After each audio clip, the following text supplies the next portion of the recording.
महाराष्ट्र प्रदेश युवक काँग्रेसच्या आवाज महाराष्ट्राचा या राज्यव्यापी अभियानाअंतर्गत आज नाशिकमध्ये आवाज महाराष्ट्राचा नाशिकच्या परिवर्तनाचा या विशेष उपक्रमाचा उत्साहात शुभारंभ करण्यात आलाय।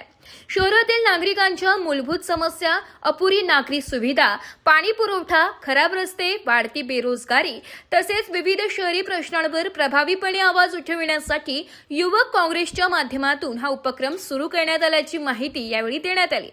नागरिकांची समस्या थेट जाणून घेऊन त्या प्रशासनापर्यंत पोहोचून त्यावर प्रभावी पाठपुरावा करण्याचा निर्धार युवक काँग्रेस पदाधिकाऱ्यांनी व्यक्त केला। तसेच राज्य आणि केंद्र सरकारच्या जनविरोधी धोरणांविरोधात आगामी काळात तीव्र आंदोलने छेडण्यात येणार असल्याचाही इशारा यावेळी देण्यात आला। या कार्यक्रमास भारतीय युवक काँग्रेसच्या राष्ट्रीय सहसचिव शांभवी शुक्ला, महाराष्ट्र प्रदेश युवक काँग्रेसच्या उपाध्यक्षा आफरीन सय्यद, मुझफ्फर हुसेन, नाशिक शहर जिल्हा काँग्रेस कमिटीचे अध्यक्ष बबलूभाऊ खैरे, महाराष्ट्र प्रदेश युवक काँग्रेसचे संघटन महासचिव प्रवीण कुमार बिरादार, नाशिक जिल्हा युवक काँग्रेसचे अध्यक्ष जयेश पोकळे तसेच महाराष्ट्र प्रदेश युवक काँग्रेसचे सचिव अथर्व सोनार हे उपस्थित होते। यानंतर युवक काँग्रेसच्या वतीने त्र्यंबक नाका येथील पेट्रोल पंपावर वाढत्या पेट्रोल दरवाढीच्या निषेधार्थ मेलडी चॉकलेट वाटप करून अनोखे आंदोलन करण्यात आले। यावेळी केंद्र आणि राज्य सरकारच्या विरोधात जोरदार घोषणाबाजी करण्यात आली। पेट्रोल डिझेल दरवाढ, महागाई आणि बेरोजगारीमुळे सर्वसामान्य नागरिक त्रस्त असून सरकारने तात्काळ जनतेला दिलासा द्यावा अशी मागणी आंदोलकांनी केली आहे। आणि त्या भ्रष्टाचाराविरुद्ध आता युवक काँग्रेसच्या माध्यमातून शहर काँग्रेस, युवक काँग्रेस आमच्या माध्यमातून आम्ही रस्त्यावर उतरून हा भ्रष्टाचार जनतेसमोर मांडणार आहोत। आज संपूर्ण गोदावरी नदी जी आहे ती नदी काँक्रीटची करून टाकलेली आहे। दगड विटांचा मार्ग, खरं तर ते हेरिटेज आहे। कोणची नदी अशी पर्यावरण मुक्त लागते। प्रत्येक नदीच्या किनारी 30 मीटर पुढे मागे कोणत्याही प्रकारचं पूर नियंत्रण रेषेमध्ये काम करता येत नाही आणि अशा ठिकाणी त्यांनी ती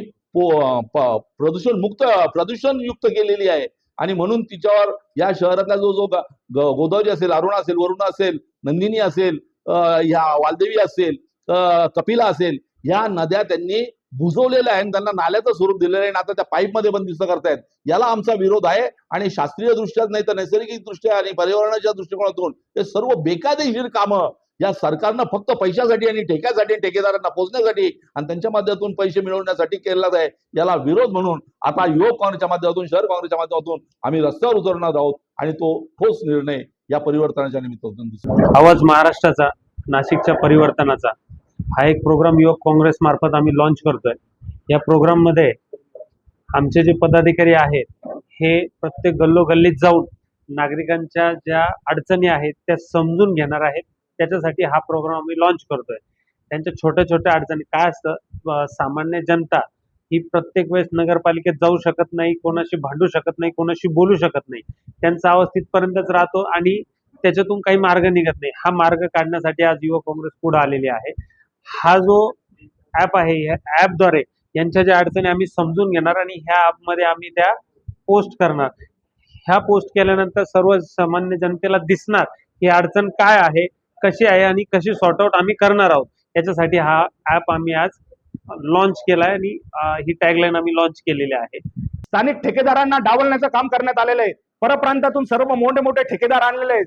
जाणीवपूर्वक अशा अटी तयार करण्यात आलेल्या आहेत की जेणेकरून स्थानिक ठेकेदारांना ती निविदाच भरता येत नाही। हे कशासाठी चाललेलं आहे? आमच्या नाशिकच्या ठेकेदारांमध्ये ताकद नाहीये का? आमच्या बांधकाम व्यावसायिकांमध्ये ताकद नाहीये का? नाशिकच्या भूमिपुत्रकांमध्ये ताकद नाहीये का काम करण्याची? हा सर्व आमच्यावर घेतलेला संशय आहे। म्हणून आम्ही सांगतो, नाशिककरांवर संशय घेणं बंद करा। नाशिककरांच्या तरुणांच्या कर्तृत्वावर संशय घेणं बंद करा। नाशिककर ठेकेदारांवर संशय घेणं, त्यांच्या कर्तृत्वावर संशय घेणं बंद करा। स्थानिक माणसाला रोजगार निर्माण झाला पाहिजे। ज्या गावामध्ये पूर्ण खिचडी शिजते त्या गावातल्या नागरिकांना काहीच नाही, त्यांच्या नाकातोंडामध्ये फक्त धूर जातोय आणि खिचडी खायला सगळे बाहेरून लोक येत आहेत। हे गिधाडं हे थांबवलं गेलं पाहिजे। मी राज्य सरकारला, स्थानिक प्रशासनाला आणि केंद्र सरकारला आवाहन करतो की हा जो भ्रष्टाचार चाललेला आहे हा त्वरित थांबवा, नाहीतर नाशिक काँग्रेस कमिटी, नाशिक शहर युवक काँग्रेस तीव्र प्रमाणामध्ये याचा विरोध करून रस्त्यावर उतरून मोठं आंदोलन, जन आंदोलन उभं करेल याची आम्ही तुम्हाला शाश्वती देतो। ब्युरो रिपोर्ट, समाचार टुडे, नाशिक।